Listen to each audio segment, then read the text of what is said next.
Hello there, friends, and welcome back to more Bravely Default. Last time, we awakened the Fire Crystal with the help of Egil, and we gave him a new home in the Goodman residence. And in today's episode, we're going to be heading back to Grand Ship, and hopefully, finding a way to the Earth Crystal. But, of course, as tradition states, we need to check up on Narende Village. Now, this is the first time in the series that I have yet to... that a village has not actually completed in the time between episodes, as I'm recording a lot of these back to back. Which means, for right now at least, we don't have any upgrades to make. And since I like doing Narende Village at the beginning of every episode, I think I'm just gonna leave it be for this episode. But enough said, I'll see you at Grand Ship. Oh, it's as rocky and creaky as always. It's quite peaceful. If I lived here in Luxembourg, Grand Ship would probably be the place I'd want to go. But let's go see the proprietress. It's always quite a party in here, isn't it? What you gotta say? Welcome. Here to eat? Money? No, put that away. You're not paying for a thing. Oh man, free food? I'll take it. The local shop's profits have taken a hit since the ship started shaking. Well, that's not good. I think that's not the first time he said that, though. This lady is still performing here. Man. Oh, you look new. You're a new patron here. What did you gotta say? It's a shame. Really, it's just a shame. I'm loud and irritating? Apologies. Apologies. It's just a shame is all. You see, the little inn in Caldisla I use as my base of operations is, well, it's going out of business. Seems the old innkeep finally succumbed. Poor man can't keep the inn going. Well, that's terrible news. Carl was a very dear friend to us. I think it's best if we go and check up on his well-being. Caldisla at night is just as quaint as it always is. Let's go pay a visit to Carl. Hopefully he's okay. Welcome! Huh? Who are you? I'm a distant relative of the innkeep. He's too sick to get up and about, so I'm filling in for him. He's bedridden? Is it serious? Not at all. The doctor says he doesn't need to stay in bed, but... well, you should see for yourself. Well, we'd better go see him then.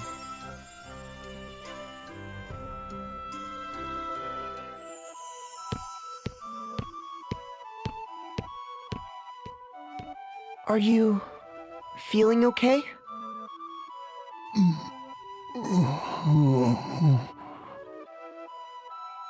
He's having a nightmare. Owen.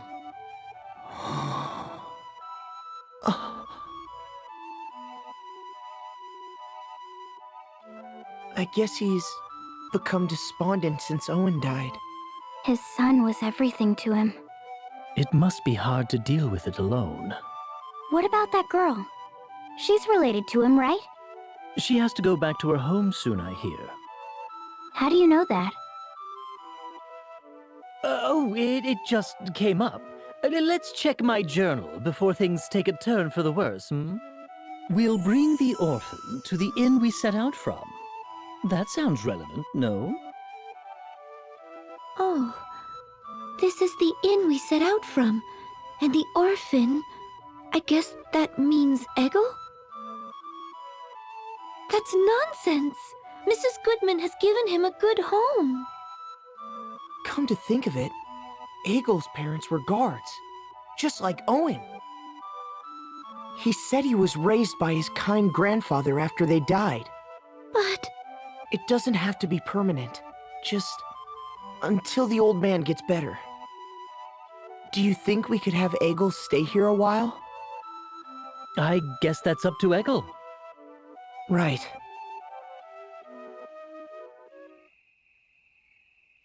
This is a point in time that it's very rare, it's very small, that the innkeep for Caldisla is different. You can actually talk to her and stay the night. It is still free, though, which is really nice. But on a different note, I think it is best if we go and see if Egil is willing to come here and stay with Carl, at least for a little while. I think it is best. I guess while we're sailing the open seas, I do want to go ahead and talk a little bit about Egil as a character, as I've talked about how his connection with Tiz is something that I was really excited to see because it gave Tiz a sort of a, I guess the best word would be catalyst to have character development. I don't really want to say Egil was a tool for Tiz's development because he's his own character, but in terms of that conversation, Egil really helped Tiz come into his own.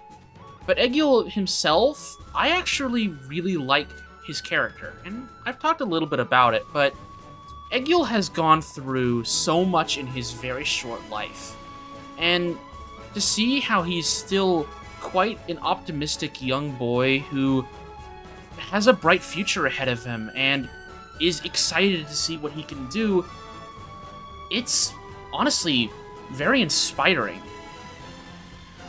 Despite his countless trials and tribulations, he has always been looking forward and wanting to complete his duty and fulfill his promises. And I respect him for that dearly. Hey, you guys! You came to see me! Hello, Egil. You look happy. He's been bouncing off the walls ever since this morning, when he heard you were coming. He isn't always this way? No. Since you left, he's been moody most of the time. Is that true, Egil? Mrs. Goodman is very good to me, and this place is amazing. But I still want to travel with you. Hey, Egil. Can I tell you something? It's about a captain of the guard who lived in a far-off land. He died in battle, fighting, to protect his kingdom. Just like my mother and father. And this man's father, he lies sick in bed at the shock of his loss. The captain's father has been of great help to all of us. We owe him a great deal. I was thinking, if you would spend some time with the captain's father, I believe it might help him get better. What do you think, Egil? What? So you didn't come to ask me to go with you? That's a shame. Okay, I'll do it. I can't say no to you. Thank you so much, Egil. If this is Egil's decision, I won't stop him. But you come back anytime you want, okay? I will. Thanks for everything, Mrs. Goodman.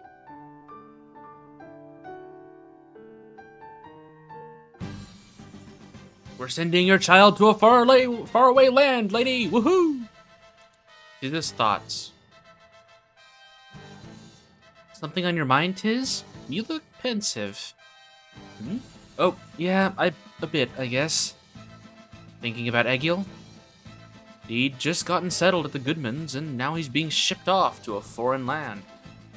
Yeah, there's that too. That too? You mean Eleanor, don't you? Yes. The two of them had decided to take him in, and now they had just enough time together to make it painful to part. I feel terrible. I feel the same. She mustered a smile to see him off, but inside, can't be helped, I'm afraid. We can encourage him to write her once he's settled in Caldisla. I wouldn't mind ferrying the boy to the Goodmans every once in a while either. Ooh, seconded. And aren't we forgetting someone here? We brought the boy along on a lot of good intentions and not much planning. What happens if the innkeep says no? It all hinges on him. I might have a backup plan. Let's pay the king a visit before the two of them meet. Tiz, he's a schemer now, it looks like. Again, Tiz has a lot of development this chapter, and you know, I'm all for it. But yeah, this plan was a little short-sighted, so hopefully everything works out, because if it doesn't, things are gonna get a little awkward, I'm sure. But back to Caldisla. Let's meet with the king. And here we are in Caldisla. I do want to go ahead and quickly state, I've mentioned before very early on in the series how much I love the art style of this game, but Caldisla has always been one that has, like, I've always loved the look of it. It's really difficult to explain, but the green and the grays and the nice blue sky, it's very pretty. That about sums it up. What do you think, Your Majesty?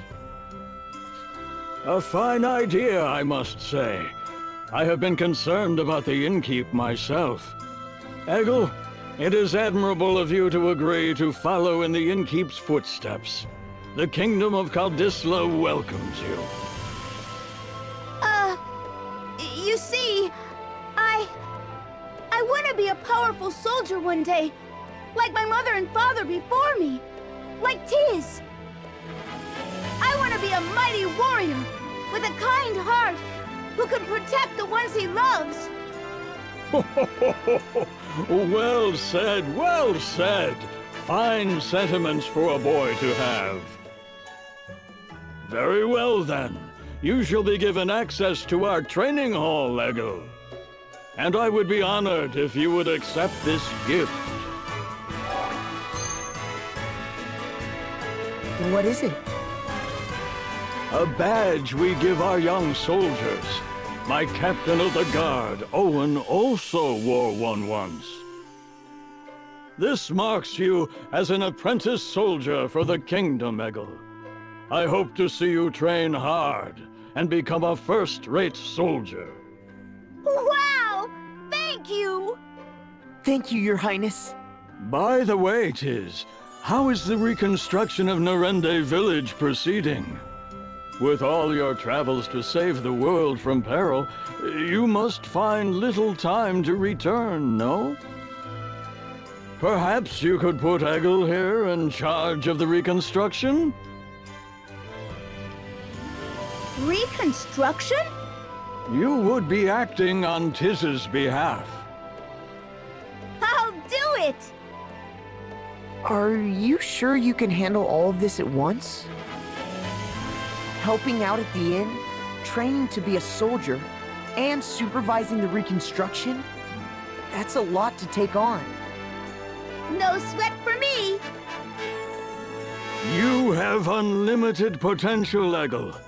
When the time comes, you shall choose your own path. Until then, be fearless and follow your heart wherever it may take you. I will! Thank you!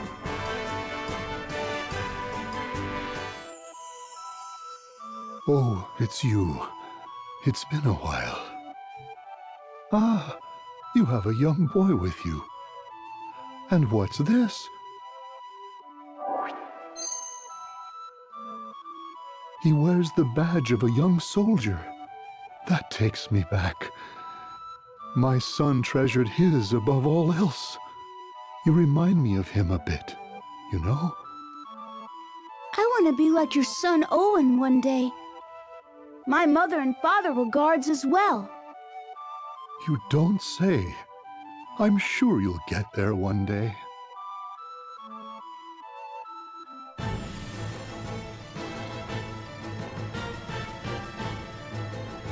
So you have returned, Baltinus.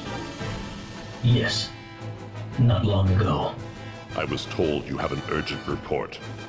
Can it not wait until the Council of Six convenes? No, it cannot. It appears the fire crystal has been awakened. The remaining Black Blades continue to fight alongside the Sword Bearers. However, no word has come from Commander Kami Izumi. It seems that morale is plummeting.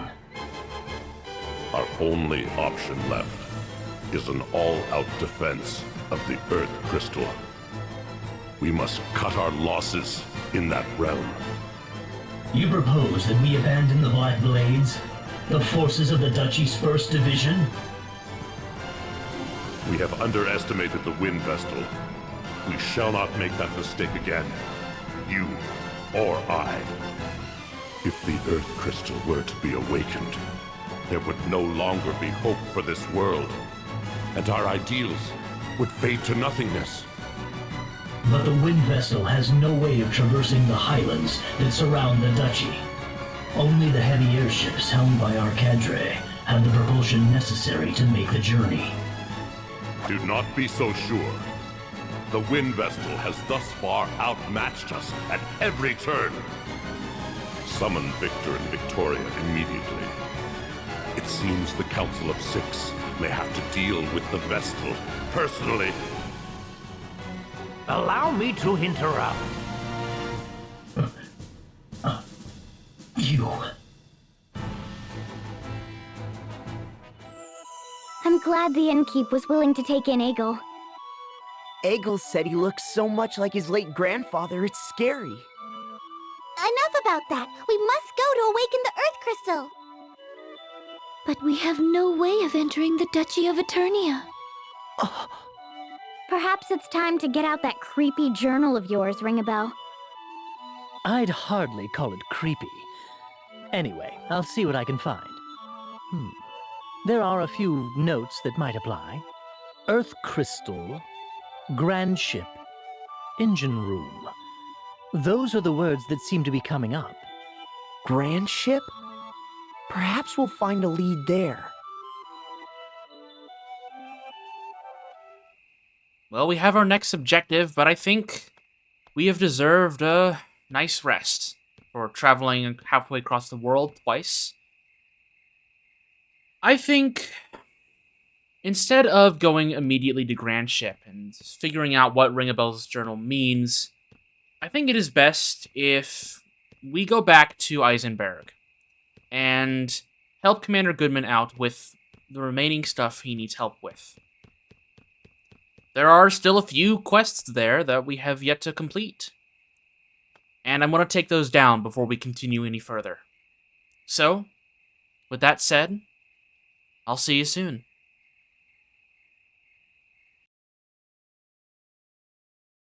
$12.8. Good. They haven't come by. I was worried I might run into them there. That would complicate matters. I could do little more than beg the Valkyries' help in the broadest of terms. Then it was back to my ship and away again. Though perhaps a bit out of date, the ship's almanac has this to say of Florum. True to the old teachings, Florum's women live in chaste humility, in coexistence with the spirits of nature. And of the land's people, devout crystalists, they reject war and conflict, instead choosing lives of peaceful reflection. Sounds like a recipe for carnage if those two heard these words. 1:31. After 3 weeks of anxious silence, they finally sent word. The Wind Vestal entered the sacred flower festival. What?